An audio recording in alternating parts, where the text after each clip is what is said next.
वरनों से मुराद यही बुजुर्गों की अरमाएं हैं, यही इंसाली हैं जिसमें उनके जो आते हैं जाते हैं उनको कोई रोक टोक नहीं, कोई नहीं। वो खुद कहता है ये ना इस जहां में गम गई ना इस जहां में गम है इनको कोई, दोनों जहां के गमों से आजाद हैं, हजन से आजाद हैं। ये वो मुक़ीद नहीं है, कैद नहीं है। लेकिन जब जिनसे सारी हासिल हो जाता है तो वो एक नूर का चौगा है।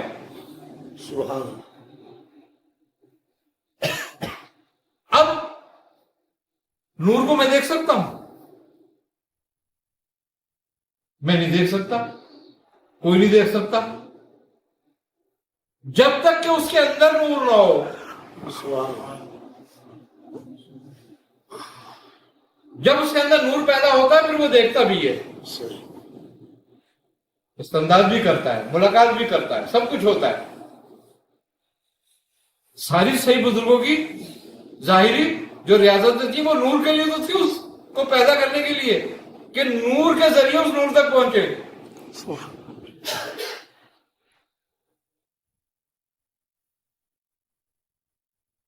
ये कल जब नूरानी हो जाता है तो फिर नूर को समझने लगता है। सुभान अल्लाह। अब जिसका ताल्लुक ही ना हो नूर से, जिसका ताल्लुक ही ना हो रूहानियत से, वो जाहिल क्या समझेगा इस बात को? क्या है वो कितना ही पढ़ा लिखा है लेकिन वो हक से जाहिल है, और जो हक से जाहिल है वो मुतलक जाहिल है। तो भाई पहले सिलसिला तरीकत को समझो। बुजुर्गों का जो काम थे बुजुर्गों के, वो अपनी मर्जी से नहीं थे, वो हिदायत हक पर थे।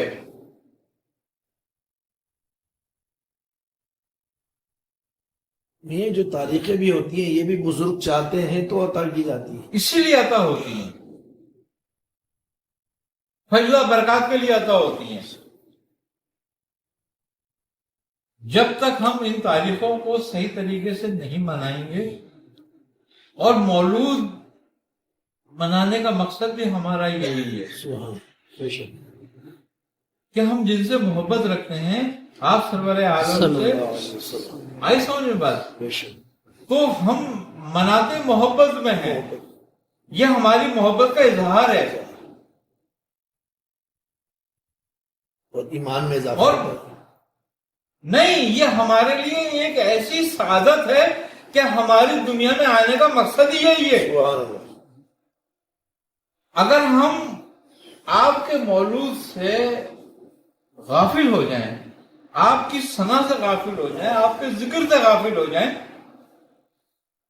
अल्लाह ताला कह रहा है, मैं नहीं कह रहा, आप नहीं कह रहे, कोई इंसान नहीं कह रहा, और रफ़ाना लका जिक्र कि हमने आपके जिक्र को बुलंद कर दिया।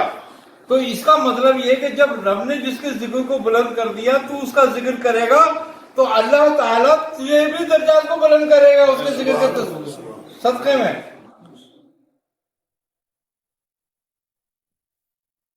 फरिश्ते तो जिक्र ही आप सरकार आलम सल्लल्लाहु अलैहि वसल्लम का इसीलिए करते हैं, वो भी तो मौलूद ही है।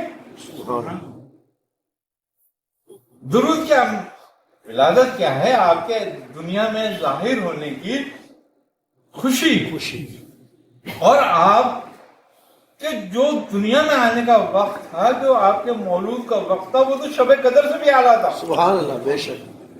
अबे तुम शब कदर तो मनाते हो जिसकी वजह से शब कदर बनी है, मिली है, उसको भूल जाते हो।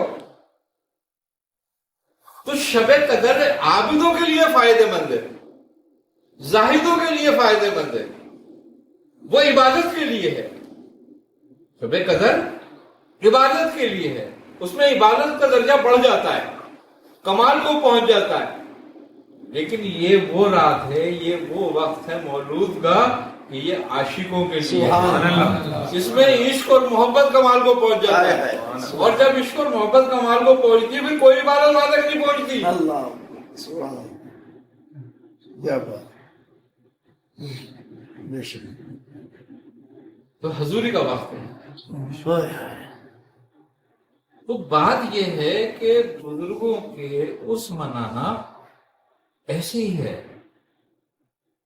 کہ ہم ان سے فیضات اور برکات حاصل کرتے ہیں. ہم وہ جو نورانی ان کو اللہ تعالیٰ نے مثالی جسم دیا ہے اس کے نور سے مستفیض ہونے کے لیے کرتے ہیں تاکہ ہمارا نور بڑھے, انسیت کرے.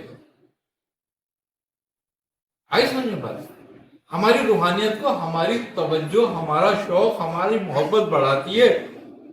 سبحان اللہ سبحان اگر ہم ذکر کریں مگر بے توجہ تو نماز بھی نہیں ہوتی تمہاری, وہ بھی ساؤن ہو جاتی ہے. بغیر حضوری کا نماز بھی نہیں ہے. تو ذکر کیا ہے پھر؟ تو یہی بات ہے. اس لیے اس منائے جاتے ہیں, اسی لیے بزرگ تعریف دی جاتی ہے تاکہ تمہیں نسبت ہو سکے. آئی نا سمجھ بات؟ تو ہمیں چاہیے ہم اپنی نسبتوں کو سمجھیں اور اپنی نسبت سے اپنا راستہ اور واسطہ پختہ کریں. اپنے واسطوں سے ہمارا تعلق ضرور ہے.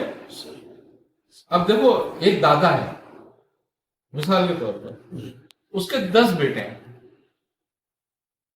اس میں ایک تمہارا باپ ہے, اب 9 باقی ہیں. تمہارا سب سے واسطہ ہے لیکن ان کے مال میں تمہارا کچھ حصہ ہے نہیں ہے.